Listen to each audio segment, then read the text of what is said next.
Assalamualaikum, good morning. Good morning everybody. Welcome to Jio Pakistan with Huma and Abdullah here. क्या हाल है? अच्छा जी, आज बहुत ही इम्पोर्टेंट दिन इसलिए बिकॉज आज फाइनली PSL 6 का फाइनल आज होगा अबू धाबी में आज रात 9 बजे। देखिए कितने ट्विस्ट एंड टर्न्स आए इस कहानी में, कितने ड्रामेटिक मोड़ लिए। जब ये रुका हुआ सिलसिला शुरू नहीं हुआ था उसके पहले हर रोज एक दिन खबर आती थी कि आज हो रहा है, फिर अगले घंटे ही खबर बदल जाती थी कि अब नहीं हो रहा। अब ये रुकावट हायल हो गई है। अब ये कह दिया गया है मैनेजमेंट की तरफ से, जहां पे गैर मुल्की मैनेजमेंट की तरफ से, जहां पर अब ये टूर्नामेंट हो रहा है। लेकिन बिल आखिर PCB को हम क्रेडिट देना चाहेंगे कि तमाम तर मुश्किलों और नामसाइद हालात के बावजूद ये टूर्नामेंट हुआ, एज इन कंटिन्यू किया गया और उसके बाद आज अपने इख्तिताम को भी पहुंच रहा है। और इसके साथ साथ जनाब पेशावर, ज़ल्मी और मुल्तान के फैंस के साथ साथ पूरा पाकिस्तान एक्साइटेड है।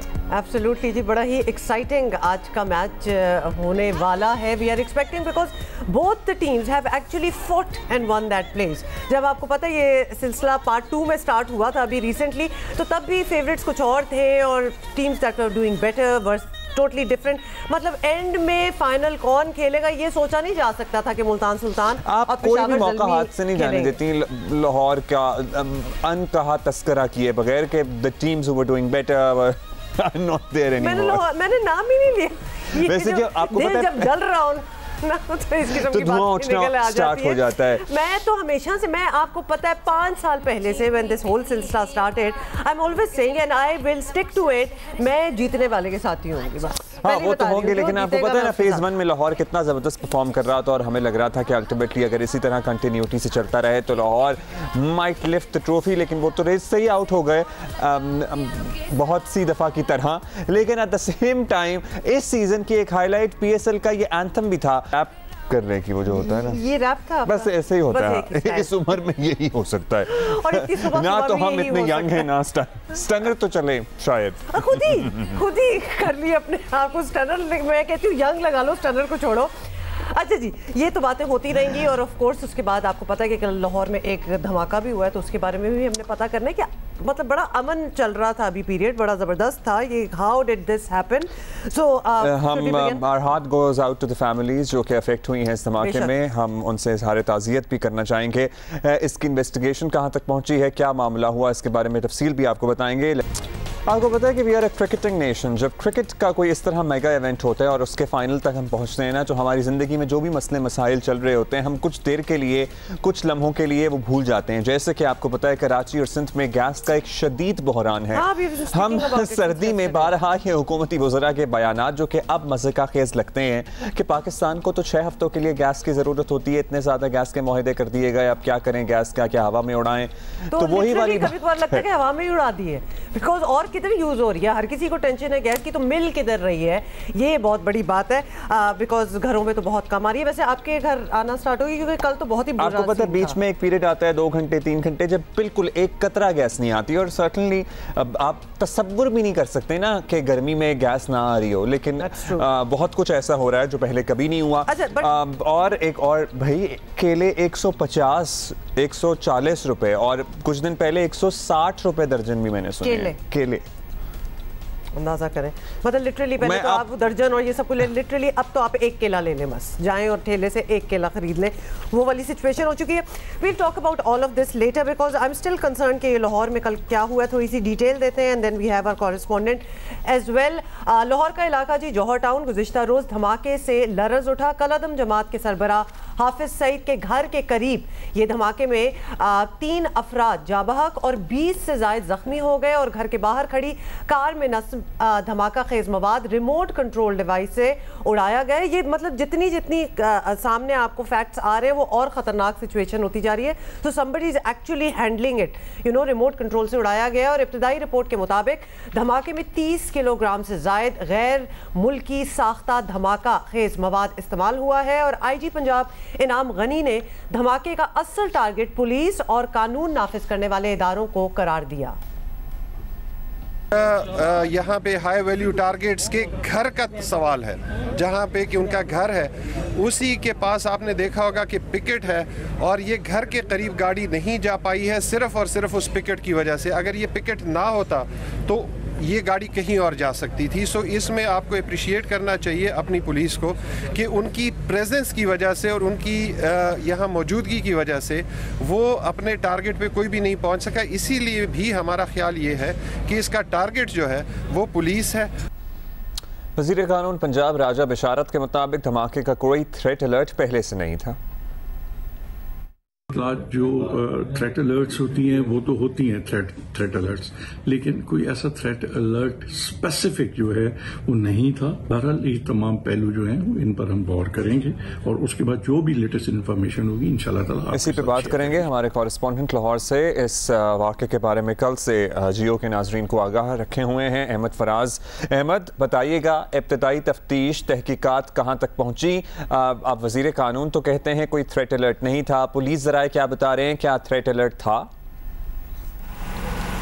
जी बिल्कुल अब्दुल्ला, देखें अभी सबसे पहले तो मैं आपको ये सवाल का जवाब दे दूं कि थ्रेट अलर्ट वाकई ही कोई नहीं था और स्पेसिफिकली जिस जगह पे ये ब्लास्ट हुआ है उस बारे में बिल्कुल भी थ्रेट अलर्ट नहीं था। और आईजी पंजाब ने जो बड़ा ही एक जो बयान दिया है कि जी हाई वैल्यू टारगेट के पास ये पुलिस पिकेट थी उसको निशाना बनाया गया। देखें सिर्फ इस वाक़े में एक जवान ज़ख्मी हुआ है और मुझे समझ नहीं आती कि आईजी पंजाब ने इस तरह क्यों कहा कि ये पुलिस पिकेट जो थी उसको टारगेट बनाया गया। अगर ये टारगेट होती तो शायद इसका जवाब फिर कुछ और होता, लेकिन अभी तक की इतलात के मुताबिक अभी तक की जो नतीजा जो पहुंचा इख्तामी उसमें वो यही है कि ये टारगेट हाई वैल्यू टारगेट ही था, यानी कि हाफिज सईद जो थे उनकी रिहाइश गाह को ही टारगेट बनाया जाना था। अगर वहाँ पर बैरियर ना लगे होते तो यकीनन दहशत गर्दों ने वो गाड़ी जो थी उनकी रिहाइश गाह से ही टकरानी थी, लेकिन बैरियर की वजह से वो बचत हो गई। और अब आईजी पंजाब कह रहे हैं कि जी पुलिस टारगेट थी, हालांकि ऐसी बात कोई नहीं, पुलिस उसमें टारगेट बिल्कुल नहीं थी और सिर्फ एक मामूली जो जख्मी हुआ है। जहाँ तक आपका ये सवाल है कि इसकी इन्वेस्टिगेशन कहाँ तक पहुँची है, देखिए अभी तक इस जो क्राइम सीन है उसको अभी तक जो है वो आम शहरियों के लिए, आम लोगों के लिए बंद किया हुआ है। वहाँ से तमाम तहकीकाती इदारों ने वहाँ से शवाहिद इकट्ठे कर लिए हैं और ख़ास तौर पर वहाँ से उनको बॉल बेरिंग्स, लोहे के टुकड़े और जिस गाड़ी में ये धमाके के मवाद लाया गया था उसके कुछ पार्ट्स भी मिले हैं जिनको फोरेंसिक के लिए उन्होंने भिजवा दिया है। यहाँ से इस वाक़े में जो लोग ज़ख्मी हुए थे उनमें से 5 जो लोग हैं वो अभी भी शदीद ज़ख्मी हैं, जबकि दीगर जो ज़ख्मी थे उनको अस्पतालों से फारिग कर दिया गया। और इस वाक़े में 3 अफराद, एक बच्चे में 3 अफराद की हलाकत हुई है। वाक़े के बाद से जो है आज सुबह ही पुलिस ने यहाँ पर शहर में मुख्तलिफ मकामात पर नाकाबंदी भी की और ख़ास तौर पर शहर के जो चेक पॉइंट से वहाँ पर भी गाड़ी को चेक किया जा रहा है। एक अहम बड़ा पॉइंट है अब्दुल्ला, जिस जगह ये वाक़या पेश है वो लाहौर के एंट्री पॉइंट से तकरीबन 4 से 5 किलोमीटर दूर है और कहा यह जा रहा था कि ये धमाका के मवाद की जो गाड़ी थी ये शहर के बाहर से लाई गई है। देखिए अगर शहर के बाहर से लाई गई है तो फिर सवाल तो ये बनता है कि उसके जो मेन जो नाका था ठोकर पर, वहाँ पर पुलिस की कबन 1-20 की नफरी होती है, वहाँ पे उन्होंने उसको क्यों नहीं चेक किया। नंबर 2, वहाँ से वो 5 किलोमीटर की मुसाफत तय करके वो गाड़ी यहाँ तक कैसे पहुँच गई, धमाका के मवाद था शहर में। अच्छा अहमद फराज, कल तक ऐसी भी खबरें थी कि ये गाड़ी जब आके खड़ी की गई है तो कुछ एनी शाहिदीन भी हैं, आई विटनेसेस भी हैं जिन्होंने देखा है कि किसने खड़ी की है, या कुछ इन्फॉर्मेशन इस किस्म की भी आपके पास है या नहीं? सीसीटीवी कैमरों में कुछ नजर आया कि somebody must have driven this car, कोई तो लेके आया है गाड़ी यहाँ पे। और कुछ ऐसी बातें हो भी रही हैं कि कुछ विटनेसेस हैं इसके। बिल्कुल हुमा, आपको भी पता है अब्दुल्ला, आपको भी पता है कि अकबर चौक जो है वो बहुत ही मरूफ जगह है जोहर टाउन में, और अकबर चौक से तकरीबन ये जो गली है, जिस गली में ये वाक़या हुआ, ये 1.5 किलोमीटर का रास्ता है और यहाँ पर 3 यू टर्न भी हैं। अब तीनों यू टर्न पे और अकबर चौक पर सेफ सिटी के जो कैमरे लगे हुए हैं उनको सब पता है कि ये जो गाड़ी है वो किस सिमत से आई है और इस सिमत का तयन भी हो गया है।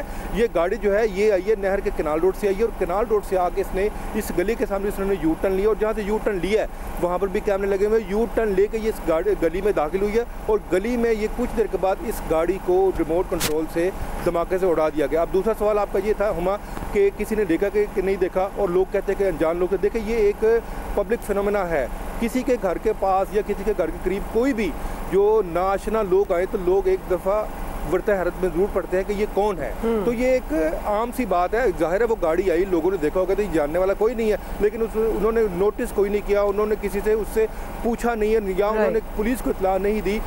जी अच्छा, क्या किसी तंजीम की तरफ से जिम्मेदारी कबूल की गई हो या फिर वजारत दाखिला की तरफ से कुछ बताया कि कौन इसमें मुलव्विस हो सकता है? देखें, ये जो मुकदमा दर्ज किया गया है CTD में, आपको पता ही है कि अब ये जितने भी दहशतगर्दी के जो वाक़यात होते हैं वो आम जो पुलिस है उनकी जानिब से ये मुकदमा दर्ज नहीं किया जाता। ये काउंटर टेररिज्म में एक डिपार्टमेंट बन गया हुआ है, उनकी तरफ से दर्ज किया जाता है। और उन्होंने जो मुकदमा दर्ज किया है उन्होंने ये लिखा है कि ये एक दहशतगर्द तंजीम की तरफ से ये इसको एक्ट किया गया और 3 दहशतगर्द जो थे वो आए हैं यहाँ पर, और जो उनके जो सहूलतकार थे उन्होंने ये यहाँ पर ये वाक़या किया। और ये मुकदमा जो दर्ज किया गया इसमें ख़ास तौर पर दहशतगर्दी की दफ़ा लगाई हैं, कत्ल की दफ़ा लगाई गई हैं और इक़दाम कत्ल की दफ़ा भी लगाई गई हैं क्योंकि कुछ लोग ज़ख्मी भी हुए हैं।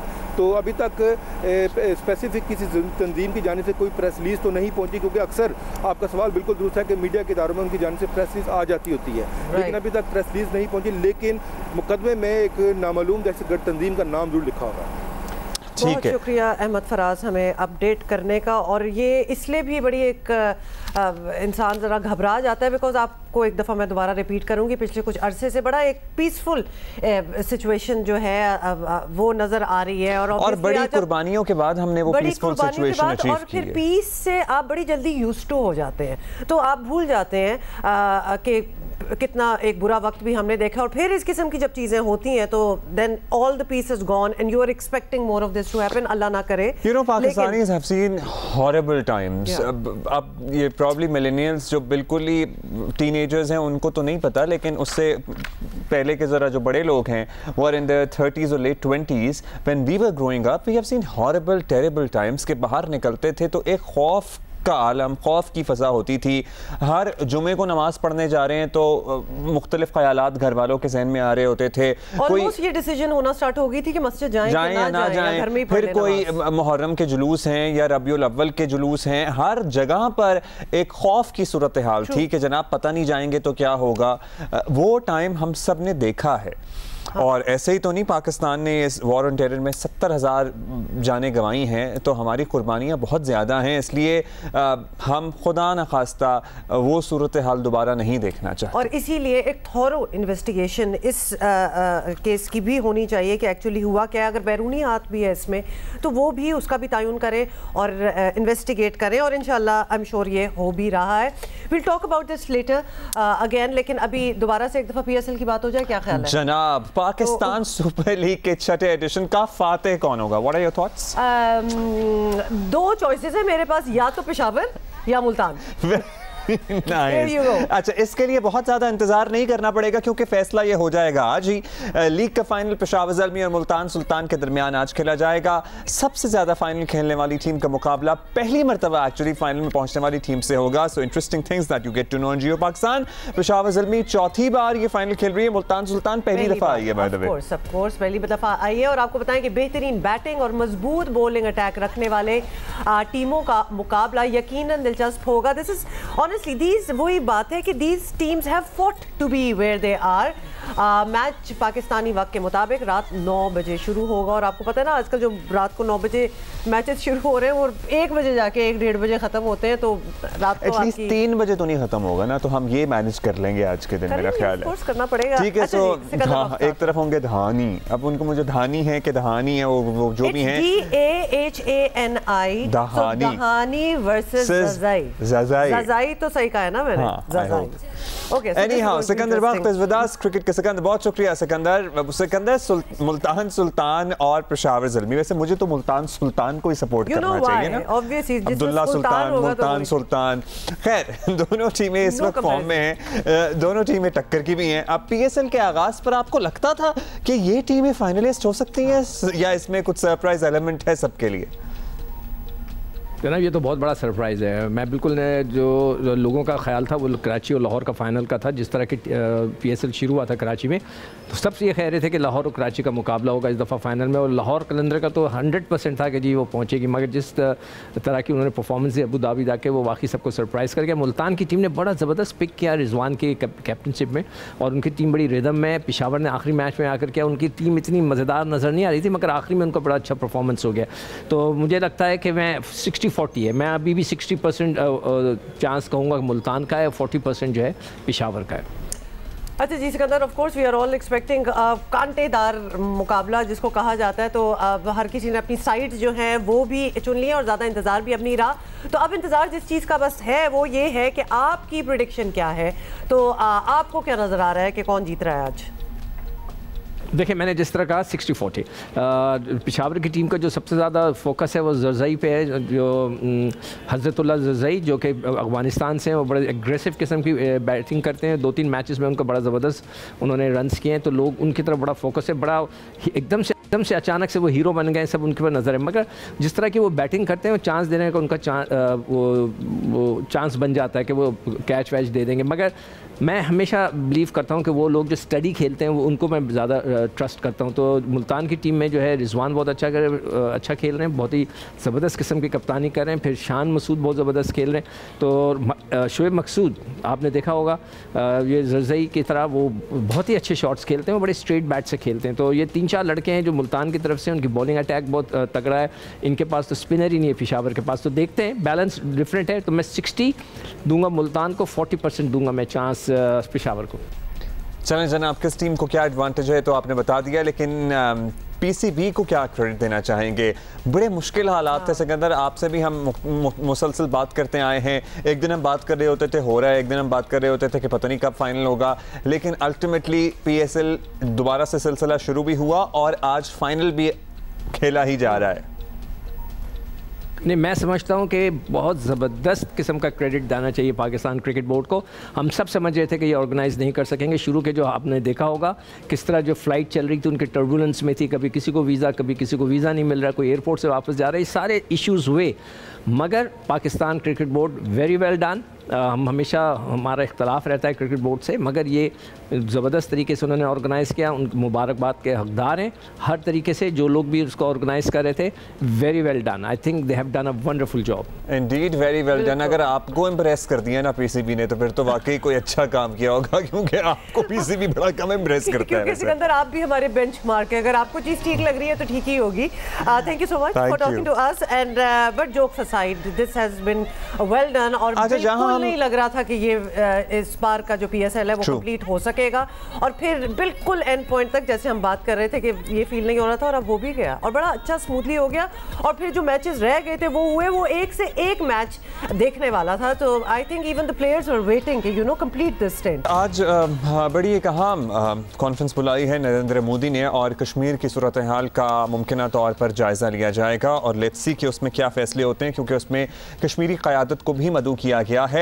और कश्मीरी क़यादत आपको पता है कि जिस तरह से अपने तहफ़्फ़ुज़ात का इजहार करती रही है और जिस रेजिलियंस के साथ कश्मीरियों ने सूरत हाल का मुकाबला किया है, बिलाखिर ऐसा लग रहा है कि उसका कोई नतीजा निकलेगा। पता है कि मोदी पे भी बहुत प्रेशर था, लिहाजा ये ऑल पार्टीज कॉन्फ्रेंस जो APC है ये बुलाई गई है, जिसमें सारे स्टेक होल्डर्स ही कहा जा रहा है कि वो मौजूद होंगे। महबूबा मुफ्ती होंगी, उमर अब्दुल्ला होंगे, और लेकिन हुर्रियत के रहनुमा जो हैं वो कह रहे हैं कि उनको नहीं बुलाया गया। खैर लेट्स सी के क्या खबर आती है वहाँ से। लेकिन एट द सेम टाइम एक और इम्पॉर्टेंट इशू ये है कि हमारे पड़ोस में, हमारे हमसाए में क्या हो रहा है। वहाँ सूरत हाल यकसर तब्दील हो रही है, तेज़ी से तब्दील हो रही है, और हमें चौकन्ना भी रहना है, हमें सूरत हाल का जायज़ा भी लेना है। बगौर अफ़गानिस्तान से अमरीकी अफवाज की मुकम्मल वापसी में चंद माह बाकी रह गए हैं। प्रॉब्ली वो कह रहे हैं कि जी जल्दी सितंबर से भी पहले ही ये सिलसिला मुकम्मल हो जाएगा।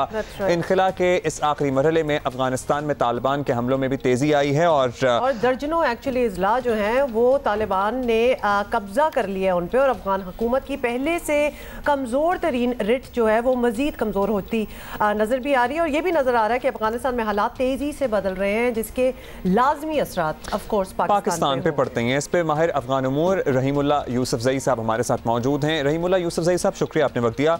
रहीमुल्लाह साहब, वहाँ तालिबान आगे बढ़ते जा रहे हैं, मज़ीद इलाके फ़तह करते जा रहे हैं, क्या उनके लिए ये पॉसिबल है कि मुकम्मल अफगानिस्तान पर कंट्रोल हासिल कर लें? क्योंकि यहाँ से भी ज़ाहिर है रेजिस्टेंस तो अशरफ गनी और उनकी हुकूमत की तरफ से दिखाई जा रही है। अशरफ गनी साहब भी ऐसा लगता है कॉम्प्रोमाइज़ करने की पोजीशन में नहीं है, अफगान तालिबान भी कॉम्प्रोमाइज़ नहीं कर रहे हैं, तो सूरत हाल संभलने के बजाय बिगड़ती जा रही है। कई ऐसा है, सूरत हाल ख़राब हो रही है और तालिबान की पेशकदमी बहुत ही तेज़ है। रात को भी उन्होंने 2 नए ज़िली हेडक्वार्टर्स के ऊपर गजनी में और उरूज़गान में कब्ज़ा किया है, और उनकी अक्सर ख़बरें जो होती हैं वो होती हैं अजल। अजल व पश्तों में तो इमीडिएट, यानी इतनी फतूहात हो रही हैं कि वो रफ्तार काफ़ी तेज़ है। और बड़ी हैरानी की बात यह है कि अक्सर फतूहात शुमाली अफ़गानिस्तान में हो रही हैं, जहाँ पे तालिबान का जोर कभी नहीं रहा, वहाँ पे गैर पश्तून आबादी ज़्यादा है। तो लग ये रहा है कि अफ़गान फ़ौज हौसला हार रही है और वो हथियार डाल रही है, मकामी अमायदीन बीच में पड़ रहे हैं और वो ये इनके हथियार डलवा रहे हैं और उनको रिहाई दी जा रही है।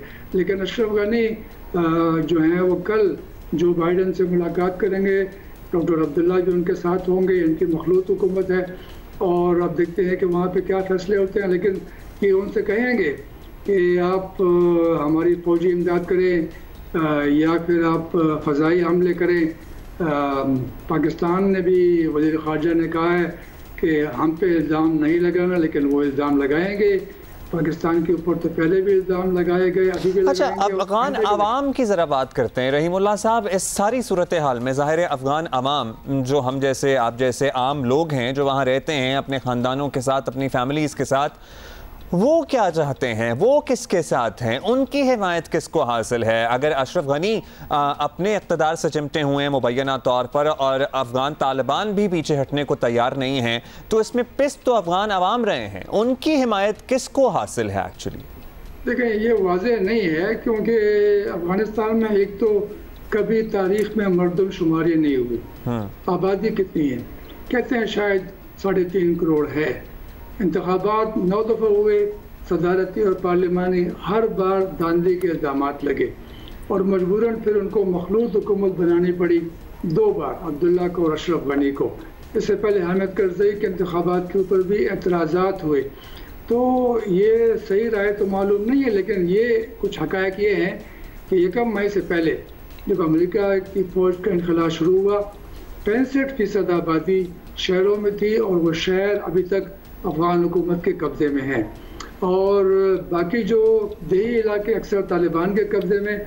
अमेरिका ने माना कि 50% जो रकबा है वो तालिबान के कब्ज़े में है, लेकिन वो मज़ीद बढ़ गया है।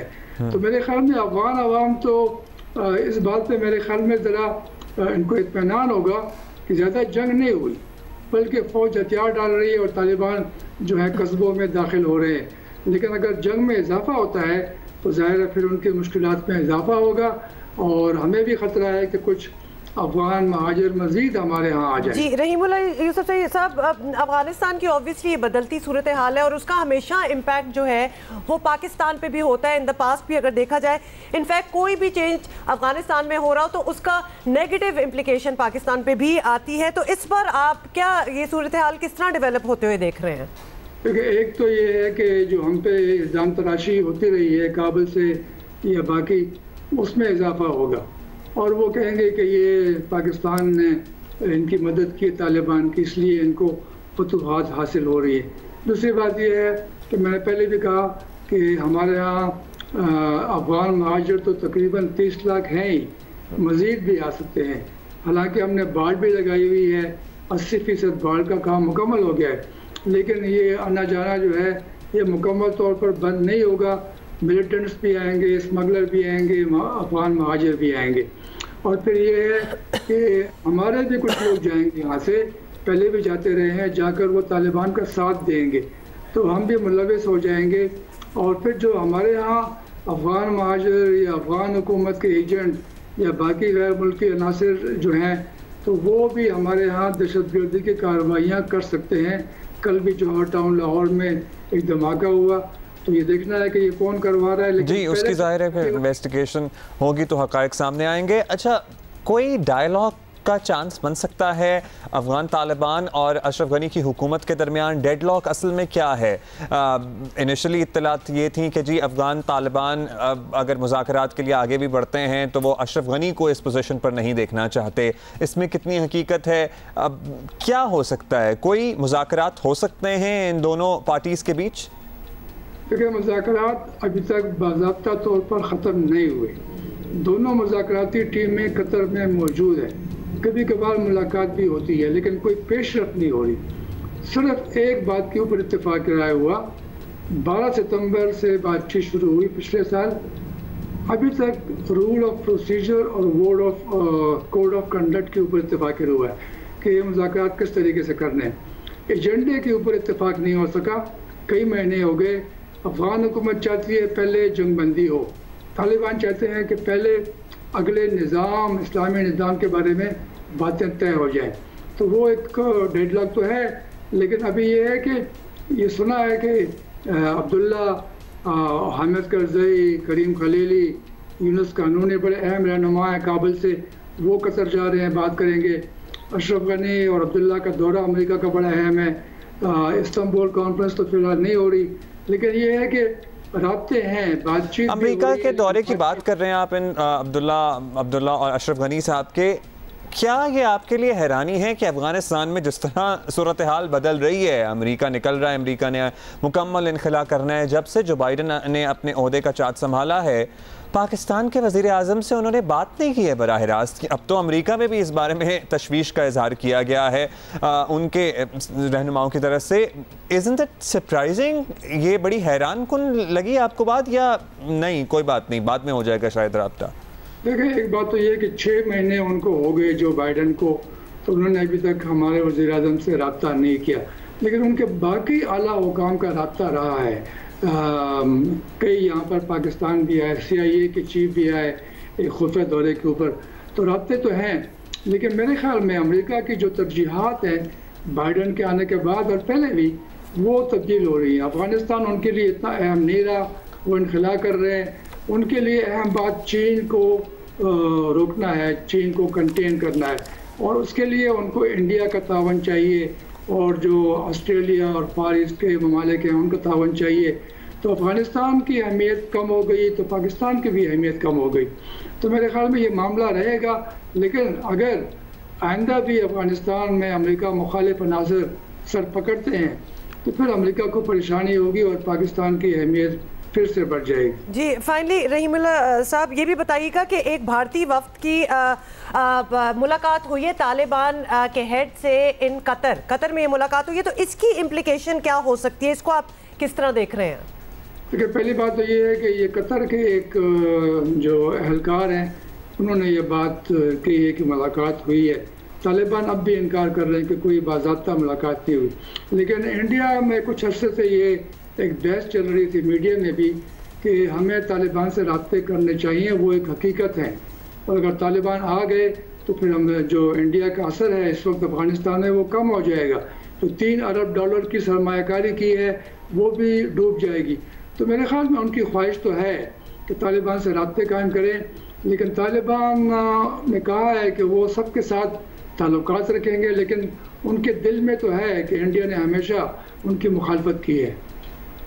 All right, let's see how this situation unfolds. बहुत शुक्रिया आपका रहीमुल्लाह साहब, आपने वक्त दिया।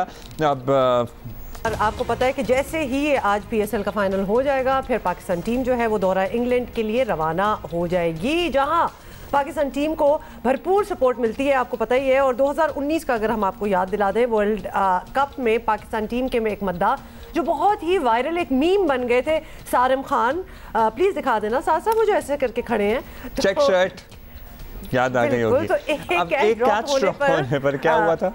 फिर जी ऑब्वियसली एक ड्रॉप हुआ था कैच, और फिर ऑब्वियसली उनकी जो वो शक्ल बनी हुई थी फिर वो बहुत मशहूर हो गई थी। तो इस बार सारिम खान क्या सोचे और कुछ डिफरेंट करने का सोचे हैं, ऑल्दो वो तो बड़ा नेचुरल उनका एक इंस्टिंक्ट था, उन्होंने कौन सा सोच के किया था, लेकिन अब वो अपेरेंटली कह रहे हैं जी मैं कुछ सोच रहा हूँ, कुछ डिफरेंट होने वाला है। और ये बता कौन रहे हैं?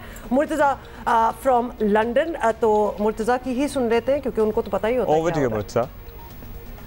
आज से 2 साल कबल बरतानिया में खेले जाने वाले पाकिस्तान और ऑस्ट्रेलिया के क्रिकेट मैच के दौरान अपने गुस्से वाली मीम की वजह से दुनिया भर में शोहरत पाने वाले सारिम अख्तर का कहना है कि इंटरनेशनल क्रिकेट काउंसिल ने चंद दिन कबल उनकी मीम को ट्वीट करके एक नया ट्रेंड शुरू किया है। एकदम से 12 जून को ICC ने ट्वीट किया अपने सारे सोशल मीडिया हैंडल्स यूज करके, फेसबुक पे, इंस्टाग्राम पे, और उसके बाद एकदम से वायरल हुआ है, ज़बरदस्त, सब लोगों ने कॉन्ग्रेचुलेट करना शुरू कर दिया। सबसे अच्छी फीडबैक जो मिलती है कहती है जी कि आप हम लोग आप बहुत यूज़ करते हैं आपकी पिक्चर, और आपका जो पिक्चर है हम लोग डेली लाइफ में अपनी इंजॉयमेंट के लिए यूज़ करते हैं। सारिम अख्तर ने कहा कि दुनिया के मुख्तलिफ ममालिक में लोग अपने मुकामी मौज़ूआत के मुताबिक उनकी मीम को अडॉप्ट करते हैं। 3 का जो ग्रुप था लड़कों का जो हम लोग गए थे, तो मैंने अपनी सेल्फी ली थी तीनों के साथ, अच्छा, वो मेरा इतना करीब का दोस्त नहीं था, दूसरे का साथ था, तो उसने फ़ौरन अपने फेसबुक पे अपलोड की, लेकिन मुझे कट कर दिया। तो मेरे जो फॉलोअर्स थे उन्होंने किसी तरह वो प्रोफाइल निकाली, किस तरह पता नहीं पोस्ट हुआ होगा, तो उन्होंने वो इमेज मेरे साथ रखा कि जी देखो एक दफ़ा वो सेल्फी ले रहा है, और दूसरे बंदे ने पोस्ट किया, अपना DM बनाया और उसमें मुझे कट कर दिया, तो फिर मेरा एक्शन भी करके दिखाया। पाकिस्तान की क्रिकेट टीम जल्द इंग्लैंड का दौरा शुरू करने वाली है और सारिम अख्तर का इरादा है कि वो पाकिस्तान की टीम को सपोर्ट करने ज़रूर जाएंगे। दोस्तों के साथ अगर प्रोग्राम बना ज़रूर देखने जाऊँगा। ज़ाहिर है यहाँ पे रह के कोशिश तो करता हूँ कि कोई अपॉर्चुनिटी मिल जाए। सारिम अख्तर लंदन की एक चार्टर्ड अकाउंटेंसी फर्म में बतौर ऑडिटर काम करते हैं। कैमरामैन नसीर अहमद के साथ मुर्तज़ा अली शाह, जियो न्यूज़, लंदन। एक तो देखिए लंदन का मौसम जो है ना स्क्रीन के थ्रू हमें नजर आ रहा है कि वो बहुत ज़बरदस्त मौसम है, और दूसरा मुर्तज़ा और सारम को क्या ख्याल है, मिल के नहीं कुछ करना चाहिए, क्योंकि कुछ बड़ी सिमिलैरिटीज़ हैं उन लोगों की दोनों की, तो जब एक फ्रेम में दो साथ आए हैं तो आई वोंट कमेंट, पता चला अल्लामियों को बात बुरी लग गई। नहीं, कमेंट तो मैंने भी नहीं किया, I didn't really say anything, but you said a lot of things, but anyway वो मुझे अच्छे लग रहे थे दोनों साथ, maybe they should work together। अच्छा जी, अभी हम आगे, वैसे ऐसा होता है कभी कभी, आप कभी किसी दोस्त को तस्वीर से निकाल देते हैं तो वो, अच्छा क्या वो नहीं हुआ था उनके साथ कि वो 3 लोगों ने तस्वीर ली थी, फिर दूसरे ने जो तस्वीर अपलोड की तो उसमें से इनको निकाला हुआ था सारम को, उसके बाद लोगों ने जोड़ दिया कि चूंकि इनको निकाल दिया तो इनका ये रिएक्शन है। लेकिन भाई जिंदगी में बहुत सी ऐसी सूरत हाल आ जाती है, कोई सिचुएशन आ जाती है जिसमें हमारी भी शक्ल हूबहू सारिम जैसी बन जाती है। That's very true, but the good thing is that he really enjoys it। मतलब इतने सालों से अब वो एक मीम बने हुए हैं, और हर चीज में कुछ भी दुनिया में हो रहा हो ना तो उनको फिट कर दिया जाता है। एक वीडियो मैं दिखाना चाहता हूँ कुत्ते वाली, प्लीज दिखा दें, मुझे दिखानी है, क्योंकि शेखुपुरा में भी मौसम अच्छा हुआ है, लाहौर में भी तेज आंधी के साथ बारिश हुई है, और अपेरेंटली ये बताया गया है कि ये कुत्ता जो है ये पहली दफा अपनी जिंदगी में बारिश एंजॉय कर रहा है। नहीं, क्या पहले एंजॉय नहीं करता था? कि पहले बारिश देखी नहीं? ये कराची में तो नहीं रह रहा था, मैं कहती हूँ कराची से गया, अगर इससे पहले कभी बारिश नहीं देखी, पिछले साल वाली भी नहीं देखी होगी, but it's a very simple video of this dog enjoying बारिश, और ये वायरल हुई है। ये वायरल इसलिए हो रही है क्योंकि जिंदगी में हमारी जिंदगी में बारिश हो तो हम ऐसे एंजॉय करते हैं क्योंकि बारिश बड़ी कम होती है। ये नौबत आ गई है कि कंपैरिजन देखें किस चीज से हो रहा है। बारिश हो जाए, वैसे सुबह सुबह उठे आज भी जब तो ऐसा लग रहा था बादल आए हुए हैं जनाब आज तो बारिश हो ही जाएगी, लेकिन अच्छा फिर ऐसे पानी फिरता है अरमानों पे कि वो बारिश वाला पानी नहीं आता। अच्छा, वैसे फिर जाता पूछ लेते हैं क्योंकि सुबह से अभी तक तो बहुत ही अच्छा मौसम था, हवा भी बड़ी अच्छी चल रही थी, तो अभी बताएं कि मौसम अच्छा है, जरा प्लीज खिड़की से बाहर देखें। हम जरा वेदर अपडेट देखते हैं इस पे, लेकिन अभी जरा आगे बढ़ेंगे और आपको बताना हमने ये कि नए इलेक्शन कवानीन पर एक्चुअली इलेक्शन कमीशन और हुकूमत एक बार फिर आमने सामने है। इंतखाबी तरमीमी बिल की 13 शिकों को इलेक्शन कमीशन ने आइन के खिलाफ करार दिया है। अब इलेक्शन कमीशन ने वफाकी हुकूमत को खत लिखकर इंतखाबी इस्लाहात पर अपनी रिजर्वेशंस बता दी हैं, जिस पर हुकूमत खुश नहीं है। सर्टनली PTI हमेशा इदारों को मजबूत करने की बात करती है, लेकिन हुकूमती वज़रा इलेक्शन कमीशन के तहफ़्फ़ुज़ात पर गौर करने के बजाय इदारे के किरदार पर सवालात उठा रहे हैं। इलेक्शन कमीशन ने ये जो पब्लिक पोजीशन ली है, ये आमतौर पे इस तरह के आईनी इदारे इस तरह की पोजीशन नहीं लेते हैं, और मुझे नहीं समझ चला कि इलेक्शन चीफ इलेक्शन कमिश्नर जो हैं वो उन्होंने एक ज़ाती तौर के ऊपर क्यों एक ऐसी बात की है, क्योंकि पार्लियामेंट और इलेक्शन कमीशन तो एक दूसरे के मुकाबले तो नहीं आना चाहिए, और बड़ी बुरी बात लगेगी। और आपको ये भी बताएं कि इंतखाबी इस्लाहात पर अपोजिशन को भी शदीद तशवीश है। अपोजिशन ने फवाद चौधरी का बयान इलेक्शन कमीशन को धमकाने की कोशिश करार दे दिया। रिफॉर्म बिल में कई ऐसी शिकें हैं जो आइन के अंदर दर्ज हैं, उनको बुलडोज करके सादा अक्सरियत से तब्दील करने की कोशिश की है। इनका एक तरीक़ेकार है कि ये इदारों को बुली करते हैं, ये इदारों को धमकाते हैं। आज की जो फवाद साहब की प्रेस का ब्रीफिंग है, ये सवाए इसके कि पाकिस्तान के एक आईनी इदारे को इन्होंने धमकाने की कोशिश की है। प्रिविलेज कमेटी का क्या मतलब है, वो किस तरीके से प्रिविलेज कमेटी इन्वोक कर सकते हैं? प्रिविलेज कमेटी तो इनके खिलाफ इन्वोक होनी चाहिए जिन्होंने पार्लियामेंट की तस्दीक की है। अच्छा जी, ये सारी तो बात हो रही है, लेकिन let us find out more about what's going on. रहनुमा पाकिस्तान तहरीक इंसाफ सदाकत अली अब्बासी हमारे साथ हैं। अब्बासी साहब, हुकूमत ने इलेक्शन से मुतालिक तरमीमी बिल कौमी असम्बली से पास कराया। इलेक्शन कमीशन ने इसकी शिकों को खिलाफ आइन करार दे दिया है और हुकूमत ने कमीशन पर सियासी होने का इल्ज़ाम लगा दिया। तो आपको क्यों लगता है कि इलेक्शन कमीशन का कोई सियासी एजेंडा है, और क्या कमीशन तहरीक इंसाफ का मुखालिफ हो गया है? मतलब इसको यही समझा जाए? देखें, हुकूमत जो है वो पार्लिमान की अक्सरियत से हुकूमत बनती है और पार्लिमान सुप्रीम है और पार्लिमान के पास कोई भी कानून बनाने का इख्तियार है। और अगर कोई चीज़ अगर आइन से मुतसादिम है जो कानून बनता है, उसको भी चैलेंज करने का एक तरीका है। पहली बात यह कि अगर इदारों में हेल्दी डिबेट होती है तो और उसका रिज़ल्ट मस्बत आता है तो वो तो मस्बत बात है।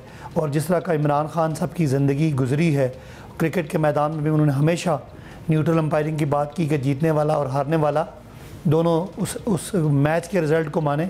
इसी तरह हमने 2014 में जदोजहद की कि जो इलेक्शन है उसमें धांधली ना हो और जीतने हारने वाला दोनों रिज़ल्ट को माने। इसी तरह हम कमिटेड है कि हम इलेक्शन धांधली को ख़त्म करेंगे। इलेक्शन कमीशन के इलेक्शन धांधली को ख़त्म करने के लिए कमिटेड हैं, लेकिन ज़ाहिर है इलेक्शन कमीशन ने ही इंतखाबात कराने हैं। आप लोगों के इतने तहफ़्फ़ुज़ात हैं, अभी से इतनी रिजर्वेशंस आपने सामने रख दी हैं, तो क्या हम एक और मुतनाज़े इलेक्शन की तरफ नहीं बढ़ रहे? देखिए, इलेक्शन कमीशन भी यही है, पार्लियामान भी यही है, लेकिन हमारे सामने हमने इलेक्शन कमीशन को सजेस्ट किया था सेनेट इलेक्शन से पहले कि इसको ओपन वोटिंग करें, जो वो उन्होंने नहीं माना। उन्होंने कहा जी वो इलेक्शन को शफाफ बनाएंगे।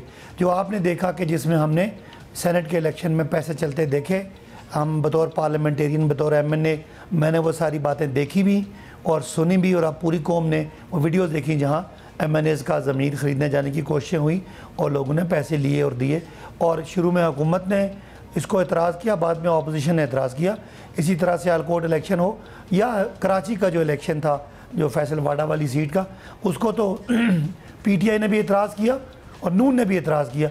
तो इलेक्शन कमीशन को भी ये मानना पड़ेगा कि इलेक्शन के रिज़ल्ट को शफाफ बनाने के लिए वो अभी तक कामयाब नहीं हुए। लिहाजा हुकूमत अपनी जिम्मेदारी अदा करते हुए इसको मज़ीद बेहतर से बेहतरीन की तलाश जारी रखेगी। टाइम की कमी है, थैंक यू। और इसका क्रेडिट सर्टनली जाता है लाहौर वॉल सिटी अथॉरिटी को। सर्टनली बड़ा अरसे से बहुत ज़बरदस्त काम कर रही है Lahore wall city authority, and I wish के, और उनका अपना एक इंटरेस्ट है, उनका एक होता है ना, एक तो जॉब होती है आपकी, और एक होता है कि आपका अपना इंटरेस्ट है कि मैं इस चीज़ को मेंटेन करना चाहता हूँ। Kamran Lashari will be joining us later in the show to talk about that, लेकिन सबसे पहले फर्स्ट थिंग्स फर्स्ट, और बड़ा इंपॉर्टेंट बयान, और उस पर रद्द अमल भी सामने आ रहे हैं, और आपको हमने बताना ये तो है कि बिल्कुल जी, मैं आपको बताना शुरू करती हूँ कि अमेरिकी टेलीविज़न पर आपको पता है कि ये ताज़ा जो इंटरव्यू हुआ है उसमें सबसे पहले तो और चीज़ें उठाई गई जिस पे आपको पता है पिछले 2-3 दिनों से बातें हो रही हैं, लेकिन इस इंटरव्यू में मुख्तलिफ मुतनाज़ बयानात के बाद वज़ीर आज़म इमरान खान सख्त तनकीद की जद में एक दफ़ा फिर रहे हैं, क्योंकि वज़ीर आज़म का एटमी पॉलिसी से मुतालिक बयान भी सियासी मुखालिफिन को ज़रा पसंद नहीं आया। वज़ीर आज़म ने कहा था कि मसला कश्मीर हल हो जाए तो एटमी प्रोग्राम रोल बैक करने पर बात हो सकती है। अपोजिशन रहनुमाओं ने वज़ीर आज़म को मुल्क के लिए सिक्योरिटी रिस्क करार दे दिया। खान साहब का ना कश्मीर का पता, ना हमारा आटमी प्रोग्राम का पता। मैं समझता हूँ कि खान साहब सिक्योरिटी रिस्क बन चुका है। कश्मीर पे उसका पॉलिसी पाकिस्तान के लिए सिक्योरिटी रिस्क है। उसका जो स्टेटमेंट है एटॉमिक वेपन्स के लिए, वो पाकिस्तान के लिए सिक्योरिटी रिस्क बन चुका है। और इनको किसी ने ये हक नहीं दिया कि अवाम ने अपनी कुर्बानियों के बाद जो एक स्टेटस हासिल किया है एटमी कुव्वत होने का, उसके ऊपर ये कोई कमेंट भी कर सके। ये उसके कस्टोडियन नहीं है, उसके कस्टोडियन 22 करोड़ अवाम हैं। बिलावल साहब और मरीम साहिबा के बयान तो आपने सुन लिए। इख्तलाफात अपनी जगह, लेकिन रियासत के सरबराह को सिक्योरिटी रिस्क करार देना कभी भी मुनासिब नहीं रहा है। पाकिस्तान की सियासी तारीख पर नज़र दौड़ाएं तो आपको सैकड़ों ऐसी मिसालें मिल जाएंगी। ऐसे इल्ज़ामात के नताइज में बहुत कुछ सीखने को मिल सकता है। वी विश के हम अब सीख जाएं। अब इसी पे हम बात करते हैं। रहनुमा पाकिस्तान पीपल्स पार्टी शहरी रहमान साहब हमारे साथ मौजूद हैं। शहरी साहब बहुत बहुत शुक्रिया, आपने टाइम निकाला है। सबसे पहले तो बड़ी बेसिक बात आपसे पूछ लेते हैं कि वज़ीर आज़म ने एटमी पॉलिसी से मुतालिक जो बयान दी है उसमें आपको क्या चीज़ है जिस पे आपको एतराज़ हुआ है, क्या उन्होंने कहा जो आपको नहीं ठीक लगा? जी बहुत बहुत शुक्रिया। पहले तो देखिए, हम नहीं चाहते कि किसी भी पाकिस्तान के प्राइम मिनिस्टर जो इस हसास मसले पर बात करते हैं जिस पर सारी दुनिया की नज़र होती है उसको हम तनकीद का निशाना बनाएं। कोई मतलब इस तरह नहीं बात हो रही कि सियासत दर सियासत हो रही है। ये हमारे बानी चेयरमैन शहीद जुल्फ़िकार अली भुट्टो ने अपनी जान कुर्बान की है जब हेनरी किसिंजर ने कहा कि हम इनका बदतरीन एग्जाम्पल बनाएंगे। आपको याद होगा। तो हमारे लिए और मैं समझती हूँ सारी अवाम के लिए न्यूक्लियर पॉलिसी बहुत हसास सब्जेक्ट है, उसको कैजुअली नहीं लेना चाहिए।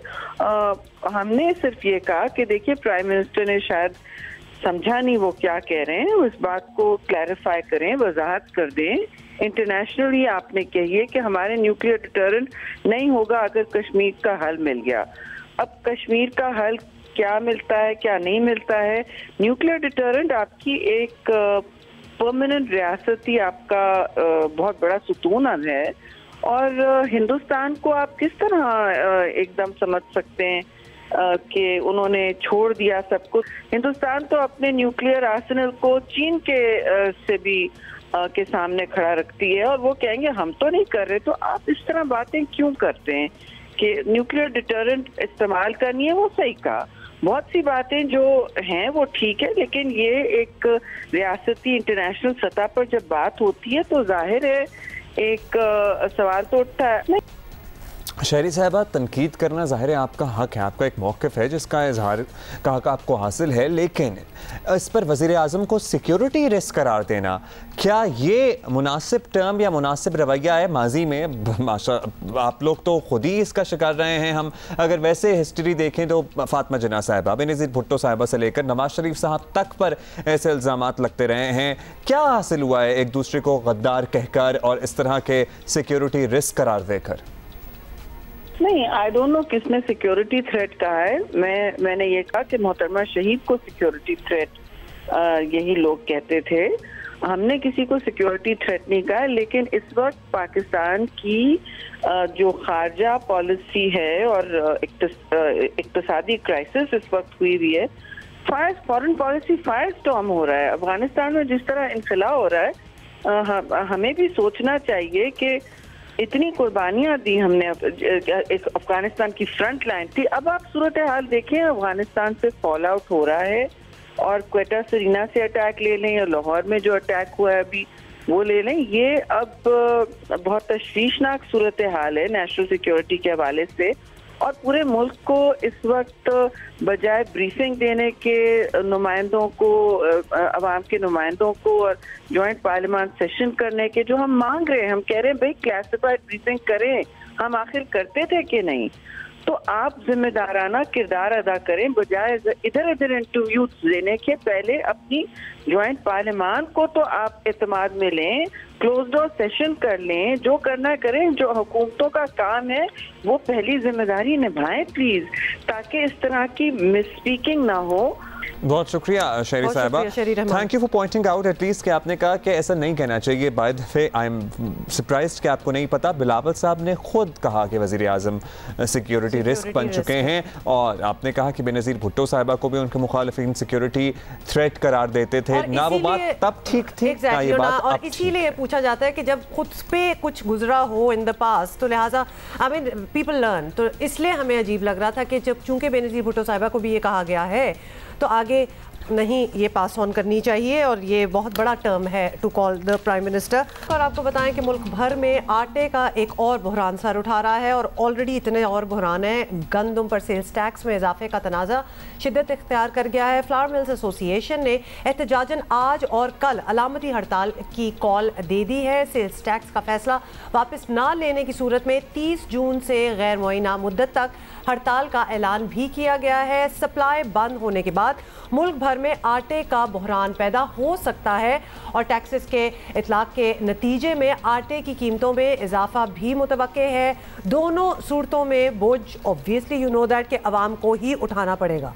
सर्टनली बहरान के बाद इंक्वायरियों के बजाय मुतालबात पर बर वक्त तवज्जो देने की ज़रूरत है। बात करेंगे Pakistan flour mill association Sindh के member executive committee Aamir Abdullah साहब हमारे साथ मौजूद हैं।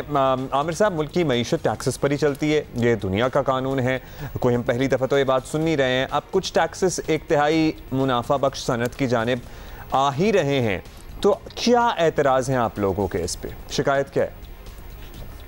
देखिए, बात यह है कि टैक्सेस की शरह जो है आटे पे या जो बेसिक आइटम होती है नेसेसिटीज़, उस पे दुनिया भर में कम रखी जाती हैं ताकि आवाम की ग़िज़ाई ज़रूरियात बखूबी पूरी हो सकें और आवाम को उस पर महंगाई का सामना ना करना पड़े। और बहुत से आइटम ऐसे लग्जरी आइटम है जिससे आप टैक्स की शरह बढ़ाएँ, आप वसूल करें, लेकिन सिर्फ एक रोटी बुनियादी चीज़ है जो हर एक ने खानी है, गरीब ने भी अमीर ने भी, उसके लिए आप टैक्सेस की शरह कम रखें। दुनिया में भी ऐसे ही होता है कि बेसिक नेसेसिटीज़ पे टैक्स लो लेवल पे रखा जाता है। अच्छा, फिर तो आप बड़ी अच्छी तरह समझ रहे होंगे आमिर साहब कि रोटी अगर बुनियादी चीज़ है, क्योंकि अभी कुछ महीने ही गुजरे हैं कि हम आटे के बहरान से बाहर आए हैं, कीमतें नीचे नहीं आ सकी, गरीब परेशान है, और आप एक बार फिर ऐसा ही बहरान पैदा करने का कह रहे हैं। तो गरीब का कुछ एहसास तो ऑब्वियसली करना चाहिए। हड़ताल के फैसले पर नज़रसानी करेंगे? गवर्नमेंट को एक बावर कराना है कि आप टैक्स बढ़ाएंगे तो ऑटोमेटिकली मार्केट में रेट बढ़ जाएगा आटे का, आवाम के ऊपर महंगाई का बोझ पड़ेगा। नेसेसिटीज़ पे टैक्स की शरह कम रखी जाती है। जब से पाकिस्तान बना है आप देखिए कि वीट के ऊपर, आटे के ऊपर कोई टैक्स नहीं है। अभी इसकी फौरी तौर पे क्या ज़रूरत पड़ गई कि टैक्स लगा दिया जाए और आवाम पे महंगाई का बोझ डाल दिया जाए। और जहाँ तक आपने पिछले बहरान की बात की है, उसमें लैक ऑफ कोऑर्डिनेशन था स्टेक होल्डर का और गवर्नमेंट का। टाइमली वीट इंपोर्ट नहीं की गई, इस वजह से महंगाई में इजाफा हुआ है जो 2 सालों पर मुहित है। 2019 से वीट की शॉर्टेज चल रही है हमारी कंट्री में, उसकी वजह से ये महंगाई में इजाफा हुआ है। और इस साल ये हुआ है कि 1500 रुपये पर बैग गवर्नमेंट ने प्रोक्योरमेंट प्राइस बढ़ा दी है। टाइमली इंपोर्ट नहीं की गई, लेकिन जब इंपोर्ट हो गई उसके बाद भी कीमतें कम नहीं हो सकी। अच्छा, आप कह रहे हैं कि जी आप हड़ताल करेंगे, ज़ाहिर एक कंसर्न तो है क्योंकि इसका बोझ आप पे तो पड़ना नहीं है, इसका बोझ तो आवाम पे पड़ना है। तो क्या तरीक़ाकार निकल सकता है? कोई गुफ्तगू, कोई मुज़ाकरात? क्या बिल्कुल ही टैक्स फ्री होगा जब ये मामला तभी आप सेटल डाउन करेंगे, या फिर टैक्स की परसेंटेज पर भी गुफ्तगू हो सकती है, उसमें कोई बीच की राह निकल सकती है? देखिए, बात यह है कि 24 और 25 जून को हम हड़ताल कर रहे हैं। सिर्फ गवर्नमेंट को बावर कराना चाहते हैं कि ये हमारा जायज़ मसला है। जब से पाकिस्तान बना है फूड आइटम्स पे टैक्सेस की शरह बिल्कुल मिनिमम होती है, तो इस पे कंसिडर किया जाए, आवाम पे मज़ीद महंगाई का बोझ ना डाला जाए। पहले ही आवाम पैसे में एक रोटी है वो उनको जायज़ निर्खों में मिलनी चाहिए। फिर भी अगर कोई बात ना बनी तो 30 जून को हम अपने अगले लाए अमल का ऐलान करेंगे और हमें उम्मीद है कि प्राइम मिनिस्टर साहब हमारी इस रिक्वेस्ट को मानेंगे।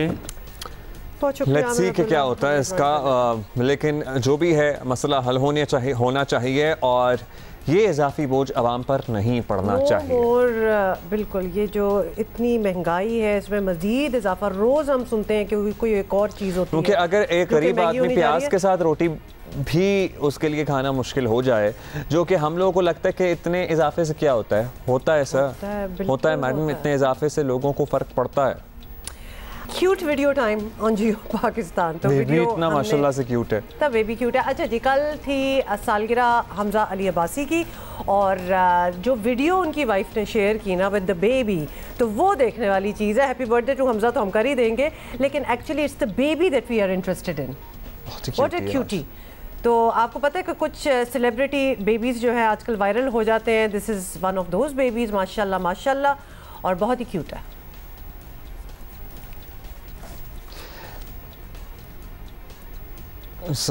माशाल्लाह ये तो है ही क्यूट, लेकिन साथ साथ happy birthday to Hamza Abbasi as well.